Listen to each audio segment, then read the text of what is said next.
Welcome to this explainer. Today we're diving into the vivid, intensely structured apocalyptic literature of Revelation chapters 1 through 3. Now, we're going to frame this ancient, awe-inspiring text as something surprisingly relatable. Think of it as a divine, cosmic performance review. I mean, sure, it's a text absolutely packed with striking imagery, but at its core, it's a meticulously organized evaluation of 7 distinct communities. We're going to break down exactly what they did right, where they totally failed, and why the ultimate stakes of their performance still matter so much today. To make sense of this highly formulaic text, we'll first look at a vision on Patmos, then the letters to the 7 churches, the commendations for the faithful, the stern warnings and critiques, and finally, the promises to the victorious. Section 1, A Vision on Patmos. Okay, let's dive right in by starting with the awe-inspiring vision experienced by John on the island of Patmos, which really sets the stage for the authority behind these messages. Right off the bat, the text opens with highly cinematic imagery to establish divine authority. John describes a figure standing among 7 golden lampstands. And the physical description here is just overwhelming. We're talking hair white as snow, eyes like blazing fire, feet like glowing bronze in a furnace, and a roaring voice like the sound of rushing waters. His face is shining like the sun in all its brilliance. It is this intensely powerful visual, and it's meant to convey absolute, unquestionable authority before the reviews even begin. And you know, this brilliantly illustrates the immediate structural symbolism of the text. Revelation doesn't actually leave us guessing about everything, which is kind of refreshing. The speaker explicitly defines the imagery right away, literally saying, "The mystery of the 7 stars that you saw in my right hand and of the 7 golden lampstands is this." The stars are identified as the angels of the 7 churches, and the lampstands are the specific churches being addressed. So right from the jump, we get a visual key to decode the text. It makes all that complex symbolism immediately accessible. Section 2. Letters to 7 churches. Now let's move to the direct addresses and see how this builds into a meticulously organized series of ancient letters. The text specifically names these 7 distinct churches in the province of Asia: Ephesus, Smyrna, Pergamum, Thyatira, Sardis, Philadelphia, and Laodicea. This lays out a literal roadmap for this divine state of the union. John is commanded by a loud voice, one sounding like a trumpet, to write down what he sees on a scroll and send it to these exact 7 locations. Now, what's really fascinating here is the pattern recognition. Every single one of these 7 letters follows this exact 4-step formula. It's like clockwork. First, a unique title of the divine speaker is given, usually pulling from the visual imagery we just talked about, like the one who holds the sharp double-edged sword. Second, we get the phrase, "I know your deeds," or a variation of it, which officially kicks off the evaluation. Third is the specific commendation, critique, or sometimes both. And fourth, it wraps up with a cosmic promise to the victorious or the one who overcomes. Honestly, it makes this massive apocalyptic text incredibly organized, showing us that even ancient divine messages were built on clear, predictable accountability. Section 3. Commendations for the faithful.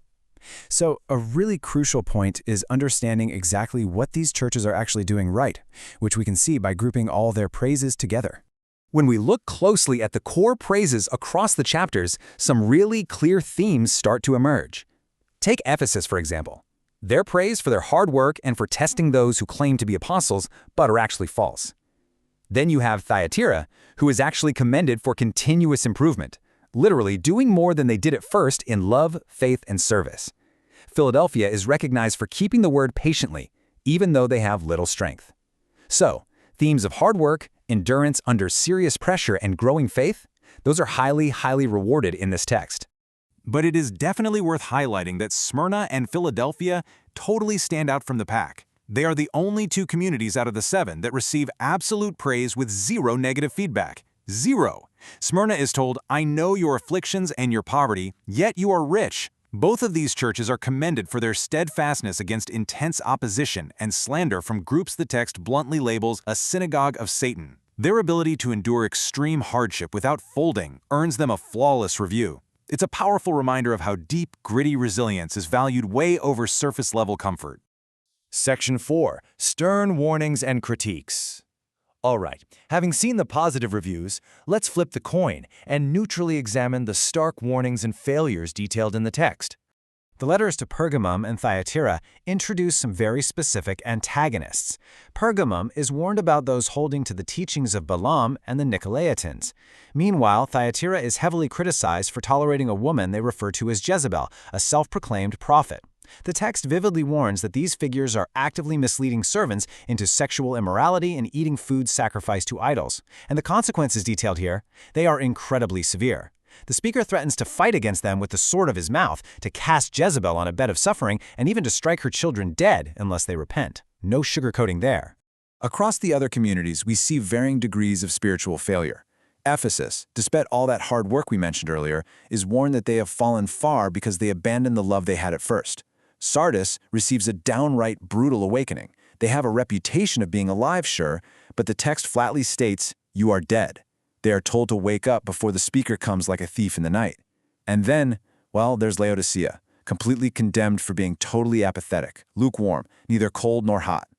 The juxtaposition here is just striking. It highlights this massive, glaring gap between self-perception and divine reality for the Church of Laodicea.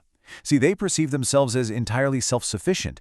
They boast that they've acquired wealth and don't need a thing. But the evaluation flips this completely upside down. The divine reality presented is that they are actually wretched, pitiful, poor, blind, and naked. It's a huge reality check. The text almost sarcastically counsels them to buy refined gold and white clothes to cover their shameful nakedness and salve for their eyes so they can, actually see. This creates one of the most famous and visceral images in the entire text. Listen to this. "So because you are lukewarm, neither hot nor cold, I am about to spit you out of my mouth." It perfectly illustrates the utter rejection of apathetic, middle-of-the-road commitment. The speaker basically says, I wish you were either hot or cold, but because they are lukewarm, they're going to be violently rejected, spat out. It's a powerful reminder within this text, and honestly a pretty striking lesson for anyone evaluating true dedication today, that pure indifference is treated as a far worse offense than actively struggling. Section 5. Promises to the victorious. Finally, let's explore the ultimate cosmic rewards promised at the end of every single letter for those who are victorious and hold fast to the very end. These rewards draw on incredibly rich ancient symbolism, promising spiritual nourishment and a deeply personal hidden identity for those who overcome their specific trials. For Ephesus, it's the right to eat from the tree of life in the paradise of God. For Pergamum, the reward is hidden manna and a white stone with a new name written on it, a name known only to the one who receives it. Think about that. It's such an intimate, exclusive reward for simply remaining true to the mission. Then, the promises shift gears. We move from personal sustenance to ultimate cosmic authority and total security. For the victorious in Thyatira, they are promised authority over the nations, ruling with an iron scepter, and they're even given the morning star. In Sardis, the faithful few who haven't soiled their clothes will walk dressed in white, and their security is absolute. The text literally promises never to blot their names from the book of life, acknowledging them directly before the Father and his angels. The climax of all these promises culminates in total integration with the divine. The victorious in Philadelphia, they will be made a permanent fixture, a literal pillar, in the temple of God, never to leave it. They will bear the name of the city of God, the New Jerusalem coming down out of heaven. And finally, Laodicea, remember them? Despite their brutal critique, they are offered perhaps the greatest promise of all if they overcome, the right to sit with the speaker on his very throne, sharing in the ultimate seat of cosmic power. As we wrap up this explainer, I really want to leave you with this thought to ponder. Stripped of external religious interpretations and viewed purely as a structural text, how do these ancient, highly organized warnings and promises resonate as a piece of enduring literary power today? Because when you look closely at the structure of these letters, you see this brilliant, rhythmic formula. The clear expectations, the completely unvarnished critiques of failures, and those staggering cosmic promises make this text an absolutely fascinating framework of human accountability. It is a performance review with the highest possible stakes, and its literary power still echoes thousands of years later. Thanks so much for diving into this with me. Keep exploring and keep learning.